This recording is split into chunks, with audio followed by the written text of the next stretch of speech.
जय श्री श्याम मित्रों। मैं हूं आपका ज्योतिष मित्र पंडित हर्ष। एक बार फिर से आपका हमारे YouTube चैनल एस्ट्रो पंडित हर्ष शर्मा में स्वागत है। बड़े ही सरल तरीके से ज्योतिष को जानेंगे और समझेंगे। मित्रों, आज का हमारा चर्चा का विषय रहने वाला है करवा चौथ की पौराणिक व्रत कथा। जानेंगे इसी के विषय में, तो जुड़े रहिए मेरे इस YouTube वीडियो के साथ में अंत तक। आइए मित्रों, जानते हैं, सुनते हैं करवा चौथ की पौराणिक व्रत कथा। मित्रों, बहुत समय पहले की बात है। एक साहूकार के 7 बेटे और उनकी एक बहन करवा थी। सभी सातों भाई बहन अपनी बहन से बहुत प्यार करते थे, यहाँ तक कि वे पहले उसे खाना खिलाते और बाद में स्वयं खाना खाते थे। एक बार उनकी बहन ससुराल से मायके आई हुई थी। शाम को भाई जब अपना व्यापार व्यवसाय बंद कर आए तो देखा कि उनकी बहन बहुत व्याकुल थी। सभी भाई खाना खाने बैठे और अपनी बहन से खाने की आग्रह करने लगे, लेकिन बहन ने बताया कि उसका आज करवा चौथ का निर्जल व्रत है और वह खाना सिर्फ चंद्रमा को देखकर ही, उसे अर्घ्य देकर ही खा सकती है। चूँकि चंद्रमा अभी तक नहीं निकला है, इसलिए वह भूख प्यास से व्याकुल हो उठी।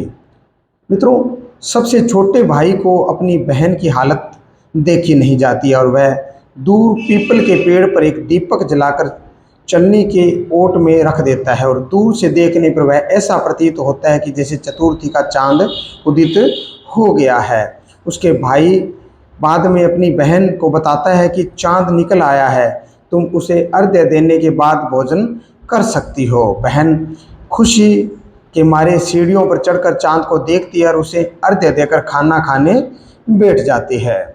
जब वह पहला टुकड़ा मुँह में डालती है तो उसे छींक आ जाती है। दूसरा टुकड़ा डालती है तो उसके मुंह में बाल आ जाता है और जैसे तीसरा टुकड़ा मुंह में डालने की कोशिश करती है तो उसके पति की मृत्यु का समाचार उसे मिलता है। वह बौखला जाती है। उसकी भाभी उसे सच्चाई से अवगत कराती है कि उसके साथ ऐसा क्यों हुआ।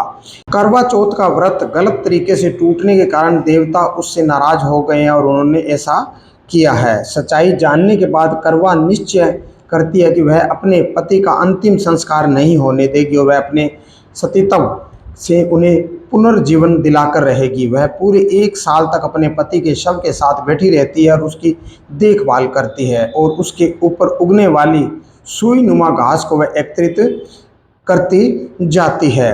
1 साल बाद फिर से करवा चौथ का दिन आता है। उसकी सभी भाभीयों ने करवा चौथ का व्रत रखा है। जब सभी भाभियां उससे आशीर्वाद लेने आती है तो वह प्रत्येक भाभी से यम सुई ले लो, पिय सुई दे दो, मुझे भी अपनी जैसी सुहागिन बना दो, ऐसा आग्रह करती है। लेकिन हर बार भाभी उसे अगली भाभी से आग्रह करने का कहकर चली जाती है।